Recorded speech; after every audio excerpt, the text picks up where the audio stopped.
ngiye kubona mbona ka video Ama G The Black kari gusirikira ku mbuga nkoranyambaga uwitwa Emirene avuga umuntu bari bagiye kugurira moto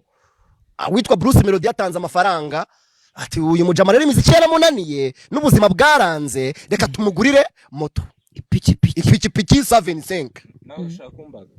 hoya ntago nzi wariwe ntibaramuvuga ni wese yego nose ni wowe ngiye kubona mbona abanose bati uwitwa Ama G The Black niwe bari bagiye kugurira 75 moto atarangije abaga Bruce Melody Emirene yari yakugiriye impuhwe yakuvuganiye yagize gute ngo bakugurire moto kuki wabaze nta muvugizi mu buzima bwanjye witwa Emirene ubaho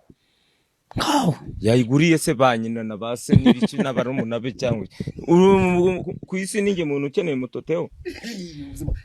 ibyavuba se cyane byake none si imiziki niba yaranze abandi bo wende ubuhinzi bwaremeye mani ni ingo bagiye bashingira abantu bo byaremeye